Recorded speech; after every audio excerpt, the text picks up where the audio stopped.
Okay, so Dr. Robinson, whenever you want to begin. Okay. Well, welcome everyone. I am assuming I'm going to stick you guys on gallery view. So those of you who are on camera, I can see you. Sorry about the lighting where I am. It's The weird. lighting is fine. The lighting Fine. is. That's Mhm. good. It's a virtual background because trust me, you don't want to see what's really back there. Oh, I'm thinking you have so many books. I felt so intimidated because I have none behind me. I just have a purple curtain. Yeah, I have a really bad looking. What's behind me is actually in this room. It's just on that wall. So Oh, okay. Okay. it's a weird thing. Okay. But I'm so happy you're all here. This is for the MS, the Masters of Science in Media Studies. So I assume everyone's in the right place. And I'm Dr. MJ Robinson. I am a faculty member in the Department of TV, Radio, and Emerging Media, which is where the MS in Media Studies is housed. And I am also the graduate deputy of the program. So what that basically means is I am your information source for certain pieces of the program in terms of if you have a question about the writing sample, and I'll get to that in a second, or anything like that, that would come to me. But Ms. Michelle Tuitt, my colleague and extraordinary team member, is really your point of entry for all other things admission related. Deadlines, how to get online, how to set all of that up, financial aid issues, all the rest of that. So you can view me as sort of the academic information source, but your primary interaction with me would be after you're in the program, because then I am your academic advisor. And I also appear at certain points during the curriculum. So that's sort of the division and the difference between the graduate deputy and our associate director of graduate admissions. So I dropped this in the chat, but oh, sorry, Michelle, I think you have to enable screen sharing for me to get into it. Really? Okay. Hold Yeah, I know. I always do that with my students, and we on. have the I wait. see. I see a share button. You don't have a share button on yours? You know what? I have to make you a co-host. Hold on one second. You could do that, or if you go into the Yeah. security settings, you can Okay. let participants share screen. See if you can do it now. I just made you a co-host. See if you can do it. Do you have the share button? I sure do. Okay, awesome. Awesome. You're so So powerful. yeah. So this is, I dropped the URL in the chat, but this is the homepage of the MS in Media Studies. It shows you the program description. We basically stuck everything on one page so you don't have to click all over the place. The program itself is a very sort of contemporary but generalist MS in Media Studies. And what that means is we take a sort of wide-ranging look at the contemporary media industries and media practices.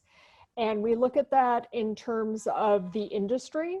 How is the industry regulated? How did it come to be regulated in that way? How is it legally defined? What is the economic structure of the industry?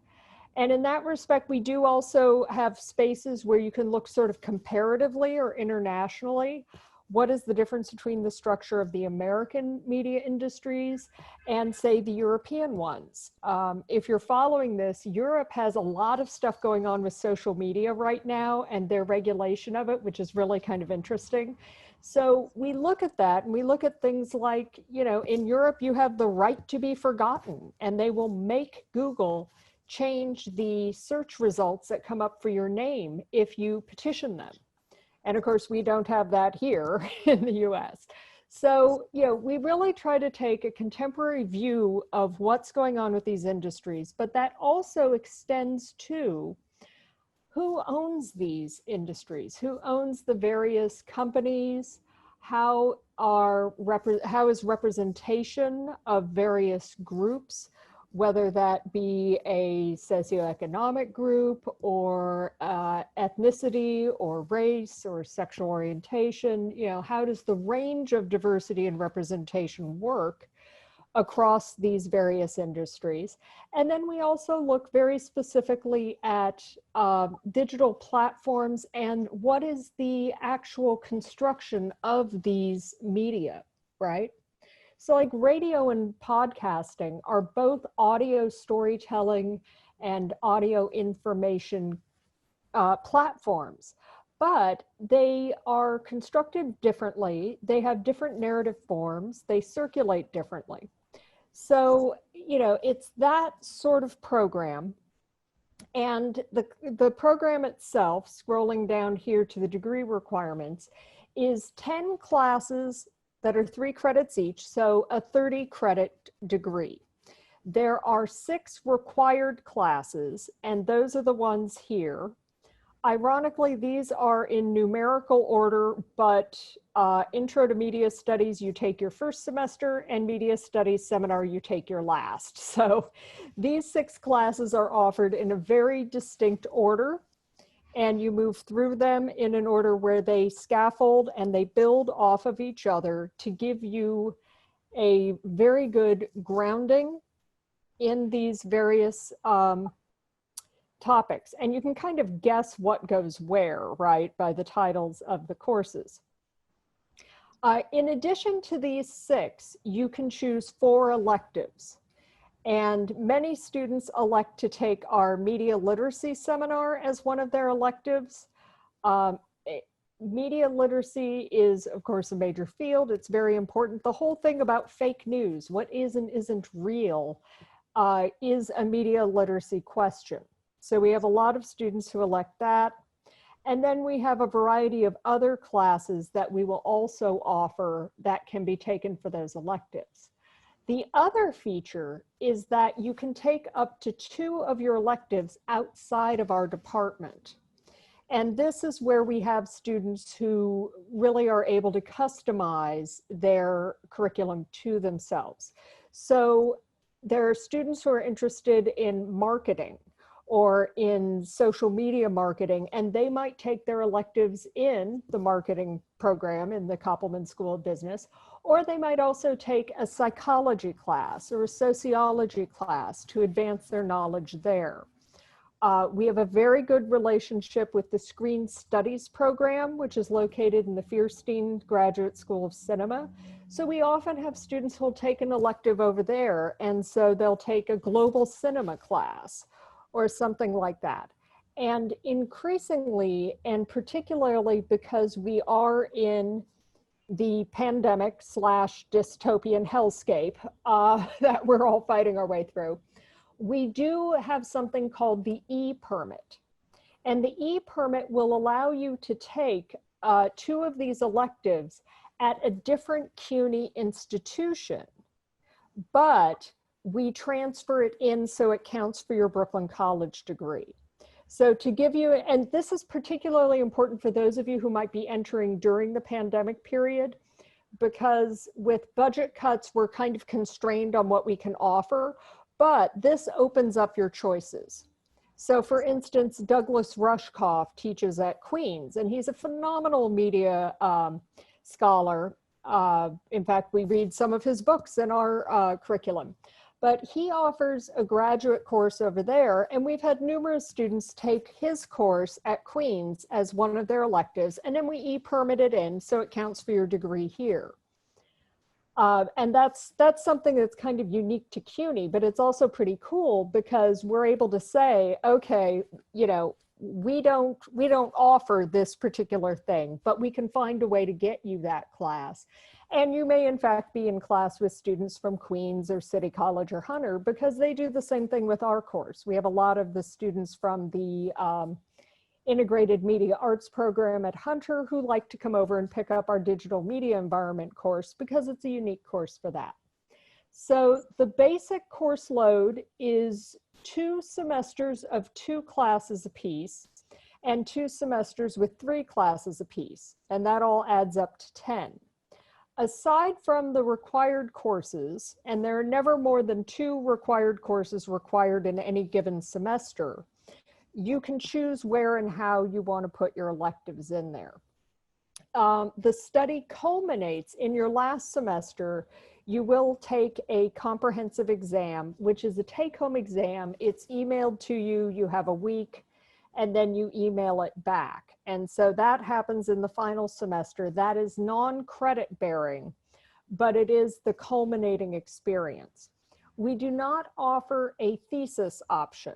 So, that's not a requirement. Most students are happy to not have that a requirement, but we do have some students who are interested in moving on to, say, a doctoral program.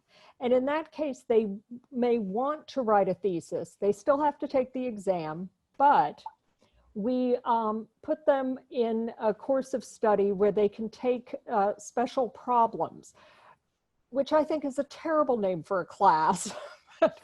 It sounds pathological, but it's not. Special problems is where a student could, it's like an independent study. So you would develop a thesis working with one of us. And we do have students who go on to advanced study who take that particular option. So that is sort of the overview. For the application, our application deadline for spring is November 30th. Our application deadline for fall semesters is July 30th. And those are the same every year. It just makes it easier than trying to update it. This page also, as you can see here, lists the admissions requirements. And this is all the stuff that you would coordinate with Ms. Tewitt about applying online. You upload it all through the portal and get it all sorted out with that magic. This stuff is pretty pro forma. It's, your official transcripts. We do require a 3.0 minimum cum for your undergraduate GPA. And the reason we require that is that our program has a minimum 3.0 GPA for passing and receiving the degree.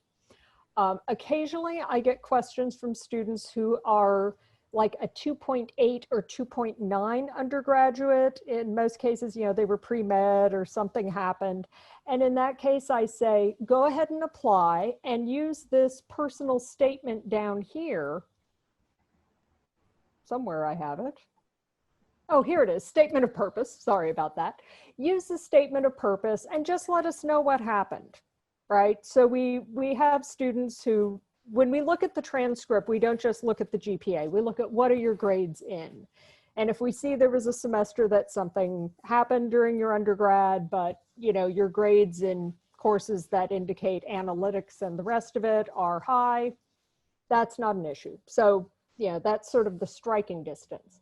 The statement of purpose, we're just asking you to tell us how you see yourself fitting in. So visit the webpage, look at the course offerings.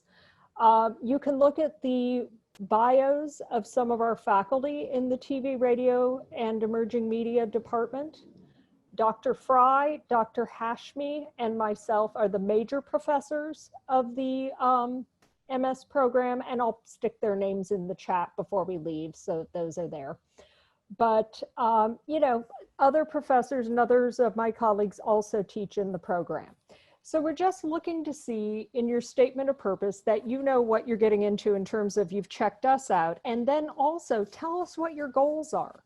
How do you see a degree from us and what we do and what we offer fitting into where you want to go, right? Then we do ask for a writing sample. Now, if you have graduated from your undergraduate program within the past 3 years, and again, if you graduated 4 years ago, email me separately. I've made allowances for the 4-year thing. But if you've graduated within 3 years and you have an existing writing sample that you wrote for one of your courses as an undergrad, go ahead and use that. That's perfectly fine. What we're looking for in the writing samples, we're just seeing how do you work intellectually? What does your work look like, right? If you don't have a media-related writing sample, or it's been some years since you've been in school, then we do ask you to, write one for us. And we give you 2 prompts here. You can use one or the other prompts. The main thing we're looking for in the writing sample is how you're thinking, how you're able to work with sources, and what does academic writing look like for you or from you. right? So we're just looking for what's that potential that's going on there and what's the level of achievement. And then if anyone is an international student, there's the TOEFL. For international students, I always refer you directly to Ms. Tuitt because I know just enough about that to get myself and everyone else in trouble. And I don't want to, we've been down this road before. I don't want to get anybody. Forward it to the International Students Office because I know just enough to get them in trouble too. That's handled by the International Students Office, but sure, you can forward it to me and I will direct them to the right person. Awesome. So that's sort of the overview. A couple of other things I'll tell you about the program.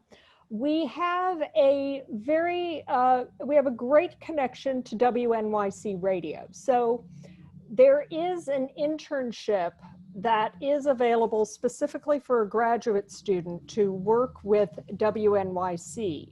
These are funded by the Tao Foundation, who are longstanding patrons of Brooklyn College. And that's been an interesting experience for some of our grad students who are interested in community media or nonprofit media, or in some cases, we get some students who are interested in journalism, even though we try to encourage them to go to the J School. And in that case, that's an option that's available. As one of your 4 electives, you could take an internship. And with that, we don't place you, but we do have some connections. We encourage you to pursue that. And that's something that, again, you'd work with me on as an academic advisor once you're in the program. We also, the department offers, I'm going to try and click over here. We have been doing this digital engagement conference, which we were supposed to do in May 2020, but like so many things this year, we didn't get to do it. I don't see any way we'll do it in May 2021, but we will most likely do our next one in May 2022. This is a conference that is put on by our MS program. And we've attracted, the first year we did it, we had like 150 people show up. The second year we had about 170. It's becoming kind of a cool local / regional program where it's one day in the city at 25 Broadway, which is where most of our classes meet when we're land-based. And it's an academic conference where we bring a bunch of people in and everybody talks about really cool stuff they're doing with media. And so as you can see here, we talk about the myriad ways that humans encounter, utilize, create, participate.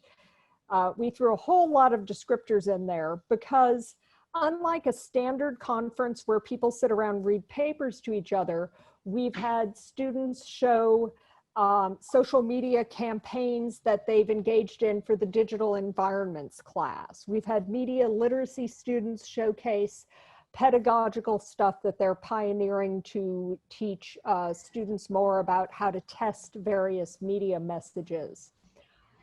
We had some media poets from Queens College come and share a bunch of sort of multi-mediated poetry about media. It was very unusual, but it's pretty cool. And some of my colleagues in the TREM department, Jason Moore in particular, just had one of his VR films screen at the Venice Film Festival.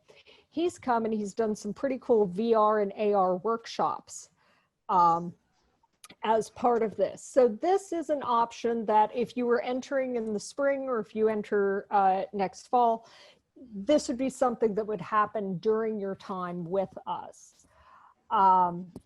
Now, I'm just going to put the names of the 2 other professors that I mentioned who are the primary professors, in addition to myself, who teach a lot in the program. So if you're looking at our faculty profiles, you can see them in particular.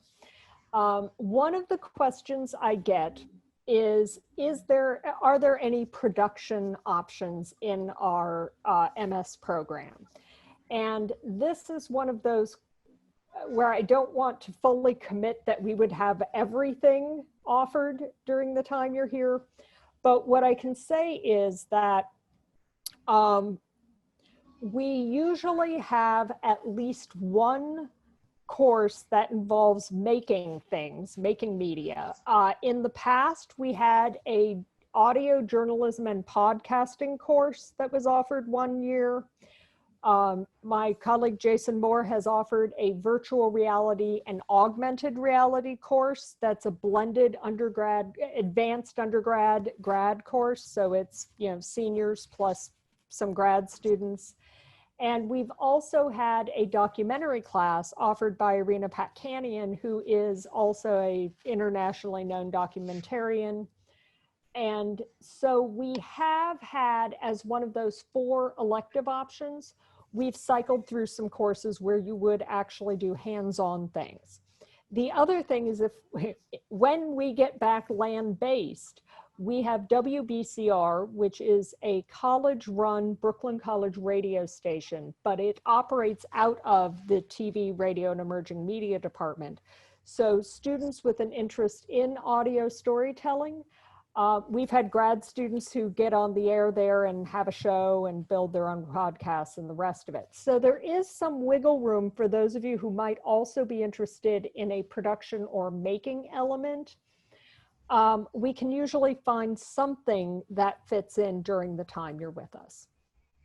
Okay, that's an awful lot of me. So I am happy to take questions at this point. Or Ms. Tyrwhitt, you have a poll or something you want to do as well, right?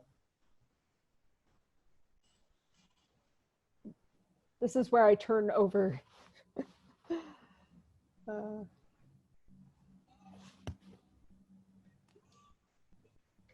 I think she's setting up the poll.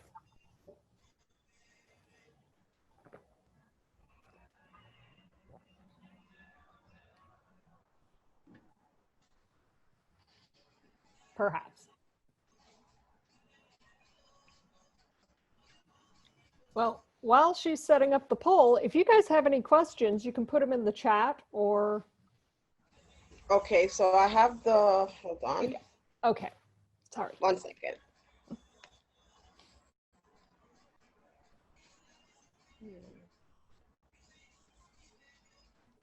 Why did the poll disappear? 1 second. Go ahead, Professor Robinson. Let me continue looking for this. It was right here when we were chatting, and now it's not here anymore. I don't know if you guys are currently online, but I spend an awful lot of time in my online classes where we're all like, oh, wait, no, wait, it went away. What questions do you have? If you want to put a question in the chat, or just unmute yourself and, ask. I have a question, Professor Robinson. Can you speak more on how the distinction between MS and the MS and the MA program? The MS and the MA? Yeah. Oh, sure. Yeah. It primarily has to do with how the program is registered with the New York State Education Department, which I know sounds weird. MS, the major distinction is that MS programs tend to have more of a direct, I'm trying not to use the word vocational because sometimes that has a weird meaning to it. Personally, I teach journalism on the undergrad level, so I think it's important to have vocations because you're drawn to them, right? But MS programs tend to have more real world applicability to them than an MA would. So for instance, you'd rarely, if ever, see an MA program in an English department, because that would be extremely, an MA, sorry, backwards. You wouldn't see an MS in an English department because the MA in English is more theoretical and it's more about the meaning and the textual analysis of a text. So the reason we have an MS rather than an MA is that we in particular are not so concerned with we teach the theory of media, right? And we have a whole class in critical analysis of media.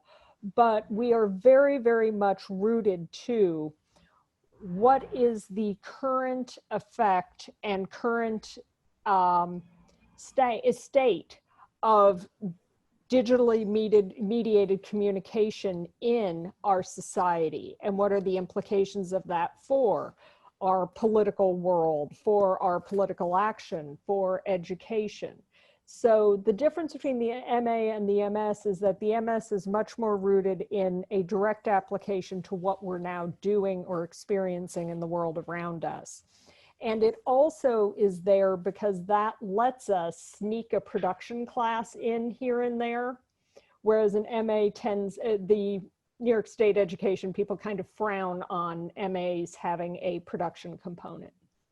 Okay. So it doesn't really have anything to do with value as far as you being hired because you specifically have an MS degree. Oh, I see. No, an MS and an MA are basically going to be equal in terms of status or perception of value there. Now, there is, however, if you're thinking of maybe an MFA, like say the film school, the graduate film school offers an MFA, which is a Master of Fine Arts. And that actually does carry with it a higher employability status to it. So I'll give you an example. On the college level, there's something called a terminal degree, which also sounds horrible, but what it means is it's the highest level of education or the highest degree that you can get in your field. So if you're going to become a professor, you have to have that terminal degree, that highest level. For my field, which is media ecology, media studies, it's a doctorate. So that's why I have the PhD. But if you want to be a filmmaker, if you want to be an artist or a theatrical person, the highest degree you can get is actually an MFA rather than the PhD. So if you look at the faculty profiles of some of my colleagues, my colleague Jason Moore, Irina Patkanian, they're actual filmmakers and artists, and they have an MFA rather than a PhD. So if you're looking at a career trajectory to go, say, toward college teaching in the field, you might look at an MFA rather than the MS or the MA, because the MS or the MA, they're not terminal degrees. And if you were to pursue that train, you would need the PhD. Okay. And my statement on the PhD is don't get one unless you're sure. It was 10 years of my life. It's like 10 years of saying you're not something yet. Wow, that's dedication. Or insanity, I don't know. The average workload would be for the program, is it writing and reading heavy? I was looking at a question from Kelly. It is. Well, okay, so I say writing and reading heavy, and that is the primary activity you're doing in a lot of these classes. That being said, it may be writing and reading, but your final project in the class might be a,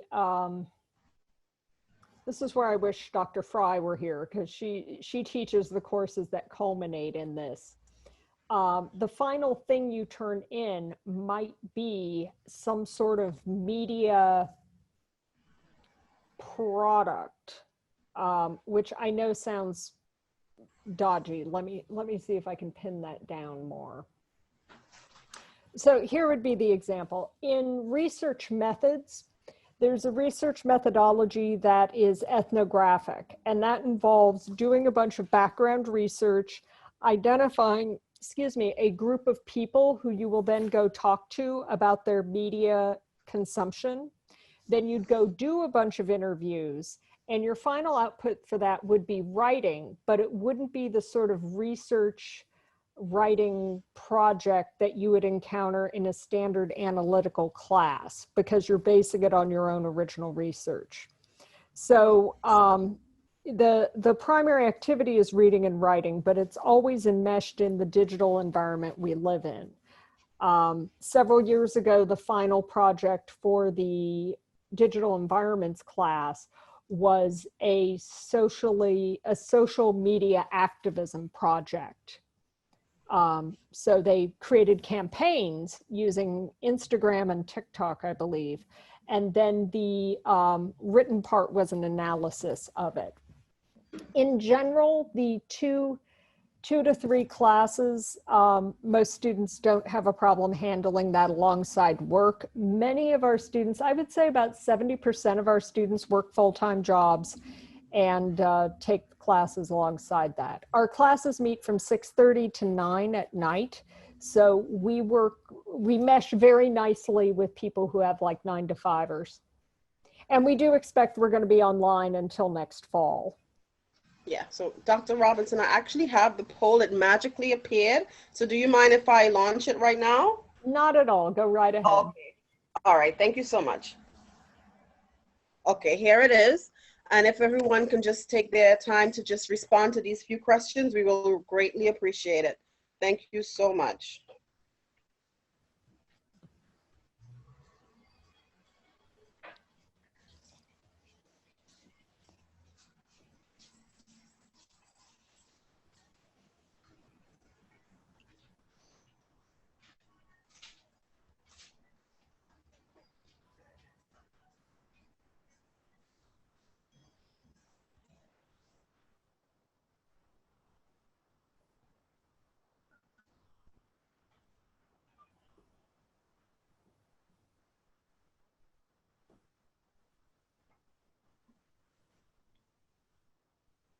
Okay, so it seems that everyone did the poll. We had 100% participation. Thank you so much. So I'm going to be closing it off right now. Thank you so much.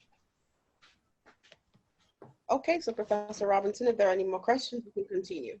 Sure. And the other thing is, if there aren't any questions, but people are kind of, taking off, I'm happy to stick around and talk one-on-one or in smaller groups of people. Mm-hmm. I think we have a brave group. I don't think they mind asking questions at all. That's good.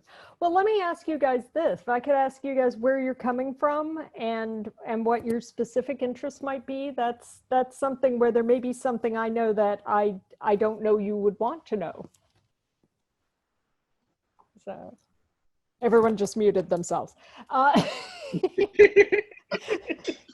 Delisa, where are you coming from? I graduated from Queens College in 2018 with a great. bachelor's. All right. So I am interested in doing post-production work, and I've now gained an interest in producing as well. Oh, okay. So I'd like to produce and have like mainly documentary content. Mm-hmm. I would love to work for like maybe PBS or some a home where it's mainly documentaries. Yeah. Or Netflix. I love PBS. Oh, great. Kelly says she's an undergrad at Brooklyn College currently. Great. Kelly, what's your major? Kelly, I'm going to unmute you so you can answer. Okay. Yeah, she's trim. Oh, okay. Yourself. Yeah. My guess. Yeah, I don't know if she's in a place where she's got background noise or probably. something. Okay, so that's probably, yeah, she has a lot of background noises, so okay. I have some students who are mostly chatting with me these days because I know that's an issue. Okay. Sorry about that. We've been okay so far. I live really close to a hospital, so sometimes it's hard for me. Celicia, where are you coming from? I'm currently a transfer student from Stony Brook to Brooklyn College. Oh. And I took a break between 2018, the fall semester, and now. Mm-hmm. And during that time, I've been doing like a lot of self-discovery. And recently, I've decided that I want to pursue art. So I've been trying to figure out exactly what kind of art. I'm into film, production, design, things like that. So I was hoping to get like insight on different fields, you know, Mm-hmm. because I've had experience in high school, not so much in college because I was a marine vertebrate biology major when I was in Stony Brook. So it's like completely different now. So it's a Yeah. weird start. I feel like I'm starting over in a way. Yeah. Oh, that's cool. I used to teach at St. Joseph's College, Patchogue, so I'm very acquainted with Stony Brook in that area. And they have a great J school I used to envy because Alan Alda's out there. Okay, oh, that's very interesting. Yeah. Um, and now, Frank, you're at Farmingdale, and I don't know if you're still driving. Oh, you unmuted, so tell me about you. Yes. Yeah, he's muted. He's ready. Hi. I finally got home, so I've been listening into the comfort of my own house. Again, thank you for this open house. I did graduate from Farmingdale with a Bachelor's of Science in Professional Communications last semester. I took some time, this summer to, do some, like the young lady was talking about, some self-discovery. And what I wanted to do, and how the conversation started, is I wanted to teach children how to read and write effectively, in the business world. And we had spoken via email about teaching and the path to do that. Mhm. So how this morphed, and I found this program, and at the same time I watched a movie called The Social Dilemma. And the media literacy course is interesting because now I would like to teach children, preteens, teens, Mhm. young adults, how to, I guess, understand like the incredible amount of media that they're ingesting every single day, being on their phone or their internet, and basically how to find out what's fake news, what's real. Teach people how to not be, how to not be a cyberbully. Teach young men how to be a gentleman online. And I'm a little older. I'm going to be 50 in 2 weeks. So Awesome. yeah, thanks. That young. Tell my body, tell my body that. So anyway, I would like to pursue higher education, Mhm. and I've been looking at different PhD programs. And like you said before, I guess I will roll this into a question. You said going from the master's program, it's 10 credits. It's about 2 or 3 semesters. Yep. Am I okay? Exactly how much work goes into the PhD if I choose to pursue this? I mean, obviously everything goes well. I get accepted in this program, I graduate the program, and then move on to higher education from that point. Yeah. Okay. Oh, and one thing, it's 3 to 4 semesters. If you begin in the spring, it's possible to do it in 3 semesters. If you begin in the fall, it's impossible to do in 4 semesters because the scaffolding doesn't work out right. Okay. And we are, I should have mentioned this, we are a relatively small program. We have a cohort right now spread among the various iterations of about, I think we're at about 19, I want to say.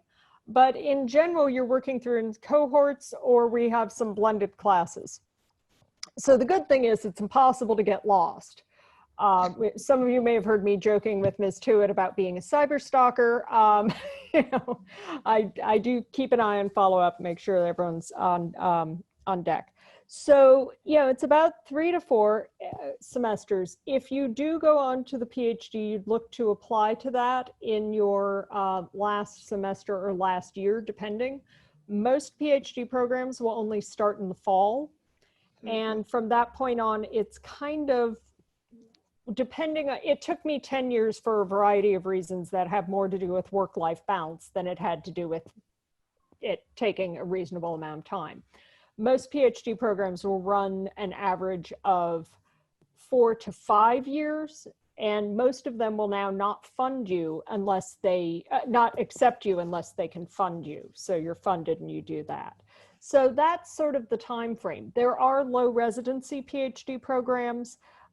Increasingly with the pandemic, a lot of programs, and ours, now that we've moved online, we're all kind of low residency in terms of actually having to be there and accelerated. Okay.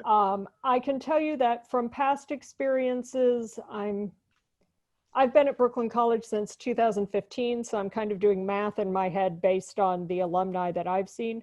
We've had about 4 to 5 students in recent years move on to PhDs. Most of that happened before I got here. But Dr. Fry can put you in touch with them, and Dr. Fry is also our media literacy specialist. Okay. Something else I just wanted to address for Delisa and Celicia in particular, and this is where I don't want to dissuade you from our program. At the same time, I also don't want to close off any avenues to other programs or other schools that you might also want to look at that could perhaps serve you better if you know you're much more oriented toward making work or toward toward like post-production, I heard, and then also film production or film design. So Thursday is the Fierstein open house. Am I right about that? Yes, I think it's Thursday. I'll double check. Okay. I'm almost positive it is. Check out the Fierstein Film School as well. It's Brooklyn College's film school. So it's still in the, you know, go Bulldogs. You're still in the same school. But, you know, my major concern, yes, I'm the grad deputy of the MS, but more than that, I'm a lifelong educator, and I want students to follow their bliss and do what they, you know, do what suits them the best. So we might be the right place for you, and that would be lovely, and certainly keep in touch with me via email, but check out Fierstein just because that might be more what you're looking for. And so I wouldn't want to close off any avenues. And Celicia, check out the PIMA program. That's also at Brooklyn College. That's where Helen Richardson with the cat, my colleague, had that. It is, what does that stand for? Performance Integrated Media Arts? Performance integrated. Yeah, I think that's exactly what it is. Yeah. Okay, I just stuck it in the chat. But take a look at that program, because that might also be something that really connects with your interests. I do try to go out of my way to help students who are in our program, because our core group of those 6 classes speak to them and are what they want to do. And then I try to see what I can do with those other 4 courses to help you get what you need to. But the one thing I'm really clear about is that we aren't production oriented in the way we could be, and I don't want anyone to be unhappily surprised by that. We used to have an MFA in television in our program, which is currently inactive, and that allowed us to offer more electives that were production oriented. We were hoping to get that back online this fall, but now at the earliest, I think it will be back online in fall 2023. So for anything that's production oriented or that sort of element, I kind of say, take a look at Fierstein. And also, just because you're at Fierstein doesn't mean you couldn't pop over here and take some of our courses if they're interesting to you as well. So we do have a lot of interplay there. I'm actually trying to get the link for PIMA program so I can paste it on the chat. Okay. Kelly, do you have any specific questions or what you're interested in?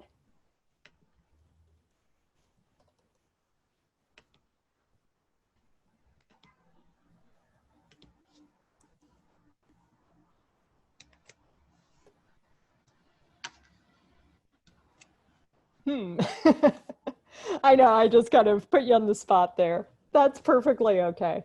And also, if you're already a TREM undergraduate, then you know you're in the mix where it's easier to get to us. So. I'm glad Frank was able to get home and ask his question. Yeah, he and I have been emailing. Yeah, exactly. And all of you can feel free. I stuck my email in the chat, and it's all over the web page.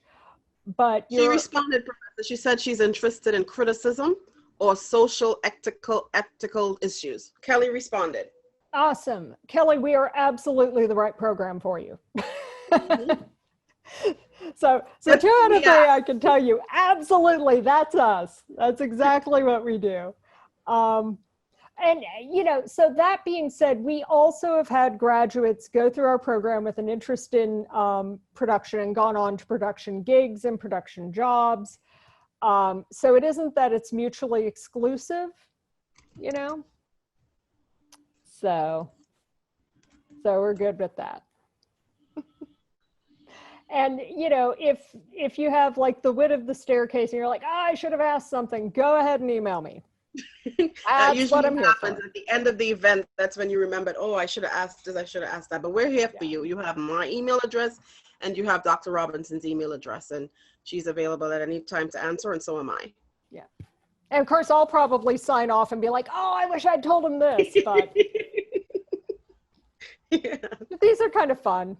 Well, we're gonna send you the list of all the students who are in attendance. So if you have anything you want to email them, you can. I just want to make sure that the names that appears on Zoom, that's your actual name that you registered with. So we have no problems attaching your name to your email, so we can email you in the future. So Frank, Kelly, Delisa, and Celicia, if this is your actual person last name that you registered with, then we should be fine. We'll be able to contact you. All right, cool. And Kelly Oh, as well. there are 2 other things. Speaking of forgetting things, You see, you remembered. Good. I know. I often get questions about financial aid and the department. We don't have any department specific financial aid in the first year, but I know there are a lot of options through general financial aid, and that's something where Ms. Tuitt can refer you to the right people for that. Mm-hmm. Going into the second year, we do have a variety of awards that usually range from about $1,000 to $3,000 that are earmarked specifically for graduate students. And the good thing is we are such a small cohort that we're usually able to work it out so that everyone gets some small amount that comes off the tuition. We also have a very limited number of TA positions for people who go into their second year. And that would be something through where it would be TAing either our mass media class or depending on what skills and abilities you have coming into the program, it could be one of our other one of our other undergraduate programs. So for instance, we had a student who was a documentarian who did our MS, and in her second year, she was my TA for a documentary course, or for a journalism course, Pat Cannion's TA for a documentary course. And then Dr. Fry runs a media literacy program during the summers that she's also been able to hire some of our students for as a way of compensating them for their expertise. But it's also kind of a cool feather in your cap because she has this, I really need to bring her to the next one. She has a program through the DOE that goes into summer programs in various high schools and does media literacy stuff over the summer with cool things. So we do have those options. They're just not quite as formalized as we'd like them to be. And of course, like everything at CUNY, we're stuck with the budget cuts. So things will be better next year. Yeah. I actually just put in the chat the links for PIMA, both PIMA and Fairstein, because I heard you mention Fairstein earlier. So yes. PIMA and Fairstein, and I'm going to find the link for financial aid, but you can always email me and I can direct you to who you need to speak to, but I'm going to paste the link for financial aid as well. Okay. And I also want to post a link to our virtual open house, because even if I know this is the program you registered for, something else may spark your interest, because I think they have a workshop on Magna Career Center. That's the career center that helps you with jobs after you graduate. And they also help you with preparing your resume, and they help you with internships. I heard Professor Robinson mentioned internships. They can help you with internships as well. I also did my undergrad at Brooklyn College, and I did 2 internships while I was here. One with Mayor de Blasio. He wasn't the mayor at the time. He was just a council member, and it showed me I wanted nothing to do with politics. And I did another internship with the Childhood Center. So, you know, doing internships are really a nice way to get your feet wet and see what you want. I see someone is asking a question. Oh yeah, Professor Robinson, you posted my email address. Awesome. Yeah, so I'm going to post a virtual. Thank you so much, because I'm like, oh, so he posted it himself, and I realized it was you. Okay, so I'm going to post the virtual open house. You can see if anything else sparks your interest, and I'm going to post a financial aid link as well. But all else fails, you can always reach out to myself and Dr. Robinson without any fears on that. Okay. Mm-hmm. All right. And if you don't wind up in our program, but you wind up somewhere else at Brooklyn College, it just means you still have to high five me at graduation. And she means it. I mean it. She plays a very big role for graduation. She's up on the stage, and she's going to see you. I'm over there stalking the people I sent to other programs going, yeah. That's funny. All right. If there are no other questions, I'm at the end of my list. Okay, let me just, so I'm right now I'm going to post the link for the virtual house, the virtual open house. So I hope you guys see it. I just posted the link for the virtual open house. So if anything sparks your interest, feel free. Okay, and let me just post the one for the financial aid before you guys leave us, okay? Want to make sure you get everything before you go. And you'll definitely be hearing from us, because we have your name and email, and we're going to have a follow-up email with you, and I'm sure Dr. Robinson is going to reach out as well. Mm-hmm. Okay. I have one more question.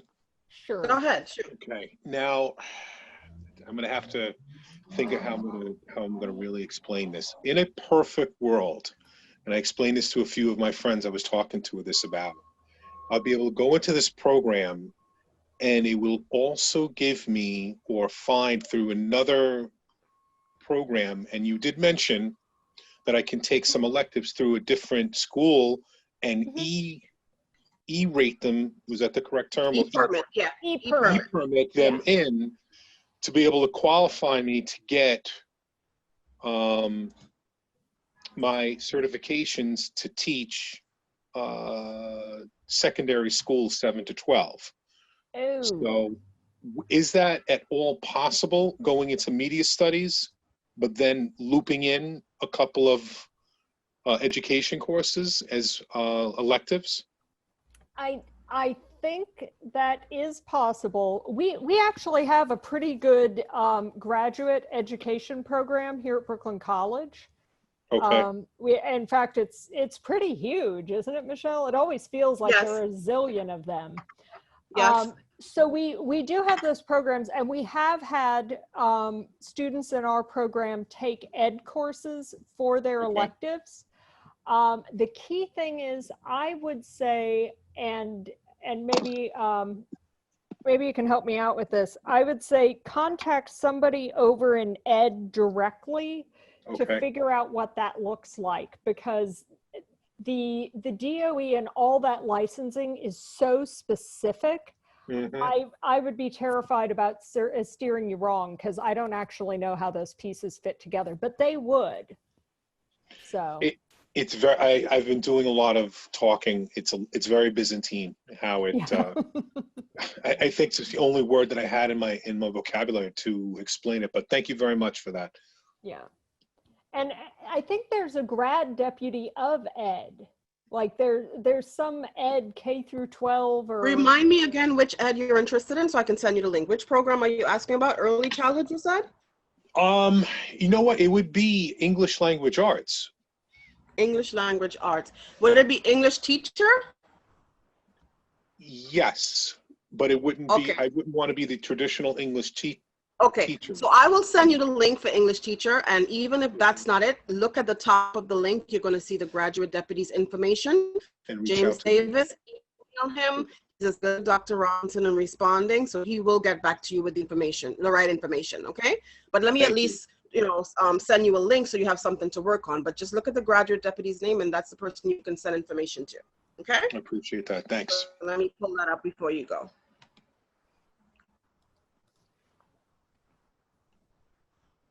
You want to talk about the campus, Professor Robinson? I know you're still new and the campus is probably still amazing to you. For an old G like me, it's like, oh, who cares? I've been there 5 years. I think they got rid of the asbestos. Yeah, finally. Finally. Yeah, I mean, as I said, and it's on our website, most of our classes meet at 25 Broadway, which is the old, actually, I think it's the old Cunard building. And it's down where the 4-5 terminate in Bowling Green. So a lot of our students, especially ones who work in the city, appreciate it because it's convenient on the way home. The electives might meet anywhere, like the film schools at the Brooklyn Navy Yard over in Steiner Studios. So, the electives may meet in different places. Most of the time they meet on the home campus in Midwood, but the majority of the classes are in the evenings. And all of our required classes, if they're not meeting online because of the pandemic, they'll be at 25 Broadway. So. Okay, so I sent you the link for English teacher Frank. So like I said, if that's not the program you're interested in, please email James Davis, the name at the top of the page, the deputy, and he will gladly answer any questions you may have or direct you to the right person, and just by chance, in any chance it's not him. Okay, so Professor Robinson, are you ready to wrap up? I'm ready.